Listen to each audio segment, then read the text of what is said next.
എല്ലാവരും കബറ് പിളർന്നിട്ട് പുറത്തേക്ക് വരുന്നു. വന്നവർ മുഴുവനോ അവരാ തട്ടയിലേക്ക് ഒരുപാട് സാധന സാമഗ്രികൾ നിറച്ചിട്ട് ബട്ട നിറയെ വിഭവങ്ങളുമായി തട്ട നിറയെ സാധന വസ്തുക്കളുമായി ഖബറിലേക്ക് മുങ്ങുന്നു, ഖബറിലേക്ക് ഇറങ്ങുന്നു. പിന്നെ അവിടെ ആരും കാണുന്നില്ല. ഇല്ലാ ശാബ,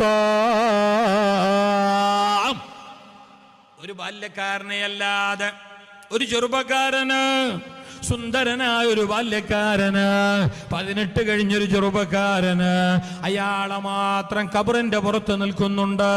അയാളെ കയ്യിൽ ബട്ടയില്ല, തട്ടയില്ല. ഹസീന, വളരെ വിഷമത്തോടെ ബേജാറോടെ അയാളവിടെ നിൽക്കുകയാണ്.